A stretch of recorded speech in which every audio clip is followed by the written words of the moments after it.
It's been a while, but Syracuse basketball finally lands another player in the transfer portal in Georgia State shooting guard Lucas Taylor. Let's talk about him.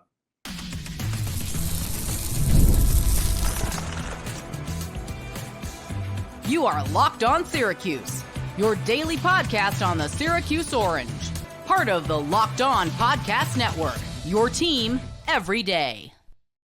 Hello, everyone, and welcome into Locked On Syracuse. I'm Jackson Holzer, and thank you for making us your first listen of every single day here on the Locked On Podcast Network, where it's your team every day, and we're free and available wherever you get your podcasts. And on today's show, we're talking about Syracuse basketball's latest transfer portal commit in Georgia State shooting guard Lucas Taylor. Who is he? What does he bring to Syracuse? And I'm going to get to the comments that you guys made over on Twitter at LO_Syracuse, where I asked this morning, what are you guys' thoughts on Lucas Taylor's commitment to Syracuse? Today's episode is brought to you by Gametime. Download the Gametime app, create an account, and use code LOCKEDONCollege for $20 off your first purchase. Terms apply.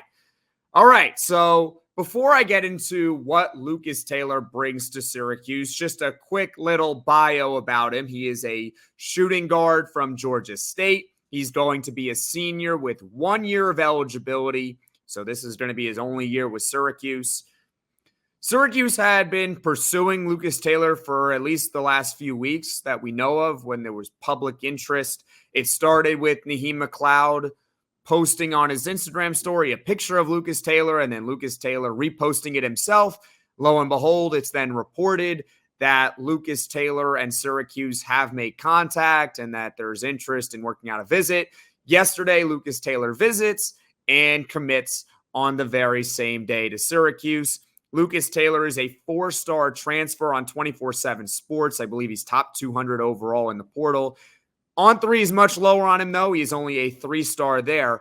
But if you look at the 4 transfers that Syracuse basketball has brought in this offseason, and by the way, they still have 2 more open scholarships remaining. But if you look at the 4 players they have brought in, all of them are rated 4 stars on at least one recruiting service, meaning there's a ton of them out there. All of them have a 4-star rating somewhere. So that's pretty good. It's not the most elite transfer portal class, but believe if you look on any recruiting service, you're going to find that they're top 25 in their transfer class basically everywhere. So that's good. And Lucas Taylor, 4 stars on 24/7 Sports. So obviously they're pretty high on him. And as I mentioned, the Orange, they still have 2 open scholarships remaining. So that means they have 11 of 13 roster spots filled. They might not fill all of them, but having 11 of 13 is pretty good at this stage of the game. Roster is nearly complete, but not yet. So now, what does Lucas Taylor bring to Syracuse basketball? I came up with 5 things. Number 1, a backup shooting guard with upside.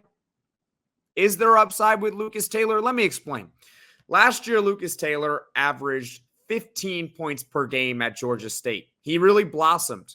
Obviously, playing at Georgia State, it's lesser competition, but he led his team in scoring and was basically their best player. But he played the first 2 years at Wake Forest where he only averaged about 1 point a game in his career there, which is not very good, obviously. He was more of a role player. Is there upside? I don't know. You be the judge on that one. I'd like to think, as I've said with Lucas Taylor before, if you can split the difference, right? 1 point per game plus 15 points per game, divide the 2, you get 8 points per game. If next year Lucas Taylor averages 8 points per game, you're pretty happy from a backup shooting guard who might have a little bit of upside given that he definitely improved this year. So that's my number 1 takeaway when it comes to Lucas Taylor and what he brings to Syracuse. Number 2, insurance on Elijah Moore. Elijah Moore could be really valuable next season. He could be really good. He has been marketed, hyped up, whatever you want to call it, as one of the best 3-point shooters in high school. And he's coming to Syracuse, and it's nice. But if you look on any recruiting service, some of them are a little higher, some of them are a little lower, but really the general overview of him is that he is a 4-star recruit for sure, but he's more on the lower end of it. And lower end 4-star recruits typically, not saying this is going to apply to Elijah Moore, but typically don't have crazy freshman seasons. Not hating on Elijah Moore, but that's just the reality of players that are ranked in his range. They don't all blossom right away. It takes time. Elijah Moore could be the outlier because of his three-point shooting ability, but he also might not be. And so you get in Lucas Taylor, who is more proven, as insurance. Think about why we even buy insurance to begin with. We don't buy it because it's guaranteed to happen, right? You get car insurance. There's no guarantee that anything's going to happen to your car, but what if something happens to your car? That's why you have insurance on it, right? So could Elijah Moore be great next season? Yeah, and that would basically mean that Lucas Taylor is obsolete. But if he's not great, Syracuse does have that fallback option in Lucas Taylor, who could be a fine option as a backup shooting guard for this team next season. So that's number 2. He brings insurance on Elijah Moore. Number 3, Lucas Taylor is a shooting guard, but I believe he could be used at the 3 as well, given that he is 6'5", so he would be more of a small ball 3. That just provides more depth on the wing. Prior to the move, Syracuse had 3 forwards on its roster. All very talented. Chris Bell, Jyare Davis, Donnie Freeman. I don't think anyone's going to complain about that trio. That's pretty good. I've talked about several times how I think Syracuse has an elite front court, one of the better ones in the country, certainly one of the best in the ACC. But it is a tad thin, because you only got 3, and God forbid something happens. You don't wish injury upon anyone, or dare I say underperformance as well could happen. It happens. You never really know, right? It's sports. You just felt that they probably needed someone else on the wing. It didn't have to be direct. You could move Chance Westry over to the wing, but he can also play the 1 and the 2. Getting a guy like Lucas Taylor, who can be a small ball, small forward, gives you more depth. There you go. So if Syracuse wants to go small, they could run out a lineup with, say, Jaquan Carlos, JJ Starling, Lucas Taylor, Donnie Freeman, Jyare Davis, however you want to. There's a ton of different lineup combinations that you can make, but the point is that you get more depth on the wing. So that's number 3. To recap the first 3 for you so far in terms of takeaways from this move, Lucas Taylor can bring you a backup shooting guard, maybe with a little bit of upside. Number 2 is insurance on Elijah Moore. And number 3, as I mentioned, depth on the wing.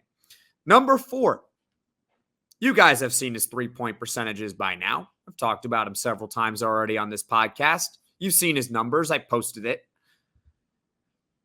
He brings some shooting. Lucas Taylor last season at Georgia State in high volume shot 35% from 3. That's pretty good. At Wake Forest the year before, he only took 23s in 12 games, but he was 40%. I know it's not a big sample, but I'd rather you be 40% on a small sample than 10% on a small sample. There's that. Last season, on deep range 3-pointers at Georgia State. What are deep range 3s? I've said this stat a couple of times, but in case you need a refresher, and these podcasts, whenever someone is new to Syracuse, tends to bring in new viewers. So welcome, everyone. Deep range 3s are 3-pointers that are more than 25 feet away from the rim. So they're long. Well, Lucas Taylor, he made 64 threes last season. 26 of them were from 25 plus feet. So that's about half, close to half, maybe 40-ish%. He's got some range, and he made 35% overall. So he brings some shooting to a team that needed some shooting. How many players in the Syracuse roster right now are good shooters? Chris Bell, we know. But who else? The point is that they needed more shooting.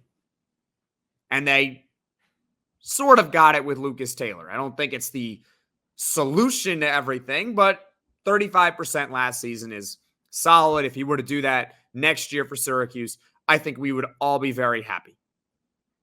So that's number 4. He brings a little bit of shooting. And number 5, clarity. Clarity. I spoke about it yesterday. Would it have been the end of the world if Lucas Taylor didn't commit to Syracuse? No. Would not have been the end of the world. But come on. It's now June 5th. Syracuse basketball's last transfer portal commit was Jaquan Carlos. That was on April 24th. So about 6 weeks ago. It's a long time to go without getting someone. And I think most of us assumed that they were not done. All the reports indicated they were not done adding to their roster. They were sitting on 10 scholarships for 6 weeks. We were just waiting. Who are they going to fill it with? I'm not expecting them to fill all 13, but you knew they weren't going to just end with 10. Finally, they got someone that fills another spot. Kind of fills a need. More depth on the wing, a backup shooting guard, insurance on Elijah Moore, but it's more clarity. They get someone in the boat, and now they can move on to another piece. I don't think the roster is done. Notice how in the 5 things that I said, because that's number 5, I did not say I believe the roster is done now that they got Lucas Taylor. There's still more that they have to bring. But just to recap, before I get to your comments, Lucas Taylor brings 5 things to Syracuse basketball for next season. Number 1, he is a backup shooting guard with upside. Number 2, he's definitely insurance on Elijah Moore. Number 3, he gives you more depth on the wing. You can play him as a small ball, small forward if you want. Number 4, he brings the team a little bit of shooting for a team that really did need shooting. And number 5, clarity. I think we all wanted Syracuse basketball to land someone. We knew that they weren't just done with their roster at 10. Finally, after over a month of waiting, they get Lucas Taylor. So it's good to get him in the boat. Now coming up, as I just mentioned, we're going to get to your comments and what you guys think about Lucas Taylor heading to Syracuse. The NBA Finals are just around the corner. The Celtics representing the East and the Mavericks representing the West. And Gametime makes getting NBA Finals tickets even faster and easier. Prices on the Gametime app actually go down the closer it gets to the tip-off with killer last-minute deals, all-in prices, views from your seat, and their lowest price guarantee. Gametime takes the guesswork out of buying NBA tickets. And my favorite part is I get to see the view from my seat before I buy, get a panoramic view from your seat in the app before you purchase. Take the guesswork out of buying NBA tickets with Gametime. Download the Gametime app, create an account, and use code LOCKEDONCollege for $20 off your first purchase. Terms apply. Again, create an account and redeem code LOCKEDONCollege, LOCKEDONCOLLEGE for $20 off. Download Gametime today. Last minute tickets, lowest price guaranteed.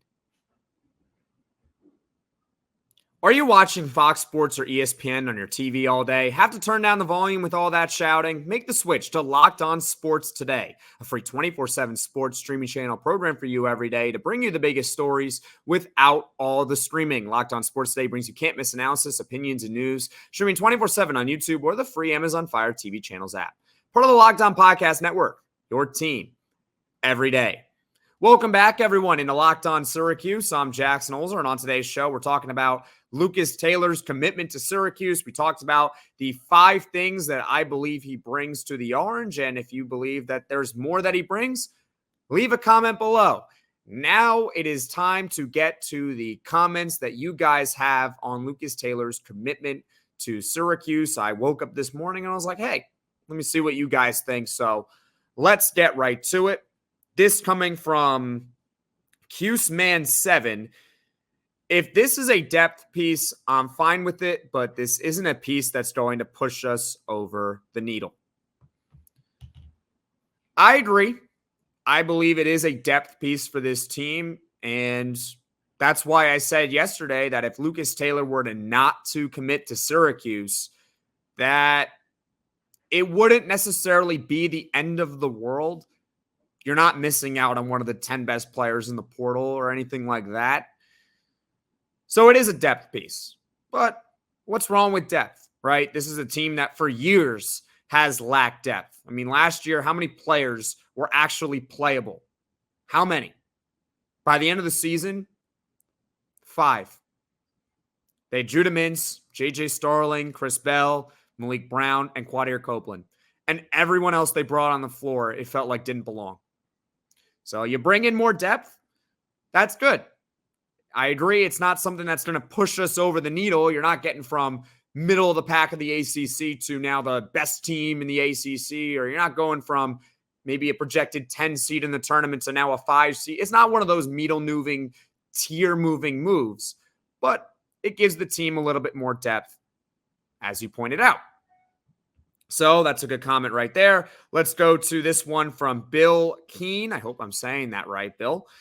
This further balances the roster, i.e. legit big, who is an inside scoring threat, Eddie Lampkin. Strong small forward who can score inside and shoot mid-range, Jyare Davis. Point guard who will better facilitate the offense, getting all involved, Jaquan Carlos. And another shooter, Lucas Taylor. Good work, Adrian Autry and staff. Yeah, it does further balance the roster. You get more depth on the wing. As I mentioned, you can put Lucas Taylor at the 3 as well. So if you want to go small ball, I mean, there are so many different lineup combinations that you can make. Doesn't it feel like this year they have a lot more depth on their roster than in years past? It really just feels that way. It feels like we can make more lineup combinations. More. You want to put Donnie Freeman at the 5. You want to put Jyare Davis on the floor with Chris Bell. You want to put Lucas Taylor at the 2. Do you want to put him at the 3? By the way, Lucas Taylor is a pretty good passer as well. He's got a high assist rate. So dare I say you want to try him out at point guard. And yeah, he brings in shooting to your point, Bill. I think Adrian Autry, obviously we were very happy when it came to the Sadiq White commitment in terms of high school recruiting, but I feel like a lot of people have been a little underwhelmed by what they've done in the transfer portal. But if you look at where they rank in terms of their team ranking for transfer portal, they're actually pretty high. Like they're top 25 overall in transfer portal rankings. They got one of the better commit classes coming in the country. So yeah, I think that Adrian Autry has done a solid job this offseason. He hasn't necessarily gotten a big splash player. I mean, last year they got JJ Starling in the transfer portal. Look how that turned out, though. Luke, he's been good. Nobody else really worked out from that class. I mean, Naheem McLeod can be a good backup center, but yeah, I think it further balances the roster. It is a solid addition. This one now coming from Daniel. After the last few years, I'm never going to complain about getting a guard with size that can shoot ever again. Yeah.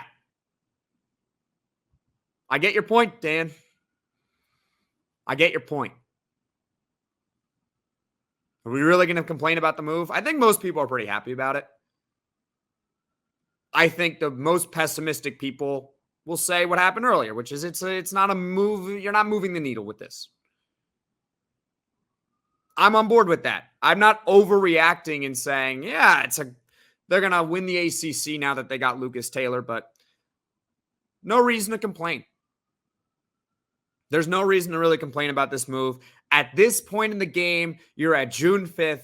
There aren't a lot of super quality options left in the transfer portal. And given Syracuse's roster right now, I don't think they're really going to pursue any big splash move. At this point in the game, Lucas Taylor is a fine option. This one now coming from Bill Enderbark.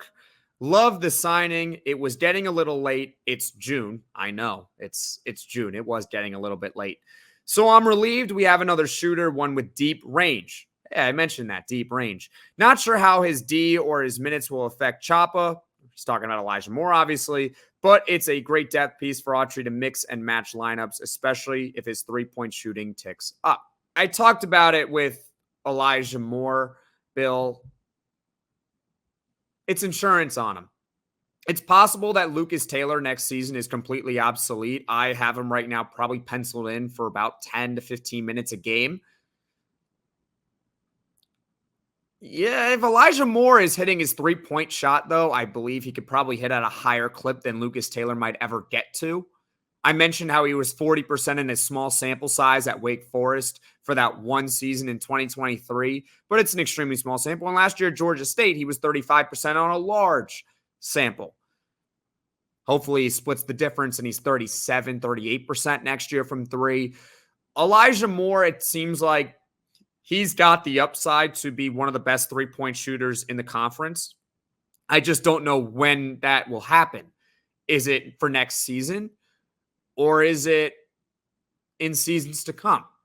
That's the main question for Elijah Moore. This move, as far as how it affects his minutes, it comes down to whether Elijah Moore is hitting his shot or not.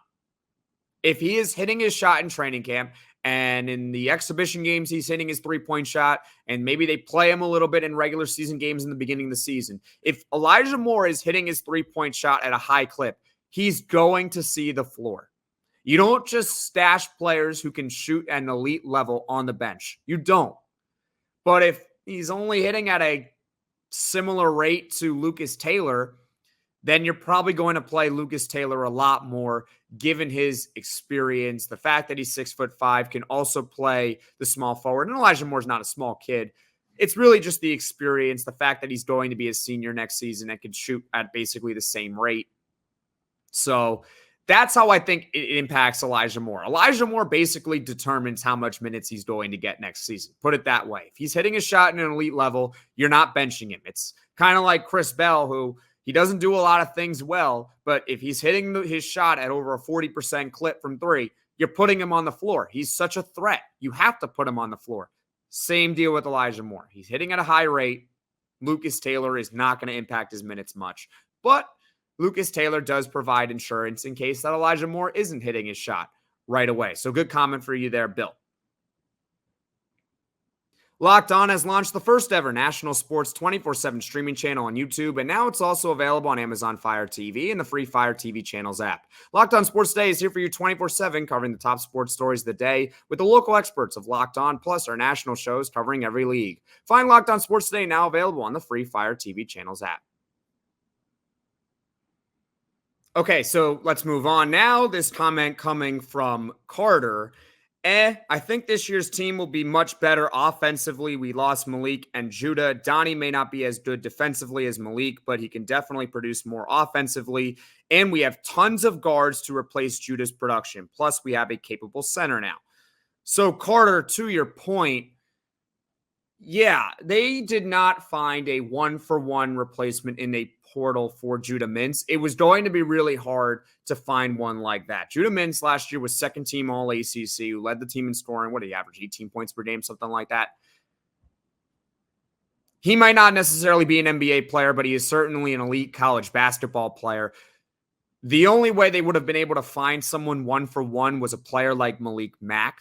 He would have basically been a one-for-one replacement. But to your point, I remember in the very beginning of the offseason, I talked about the aggregate and how it's not necessarily about replacing a player one-for-one.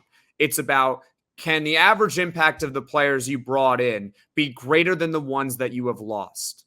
That's the difference right there. So if we're looking at the guards from last season who are going to play, last year it was a rotation of Judah Mintz, JJ Starling, and then Quadir Copeland, really. That was the main three.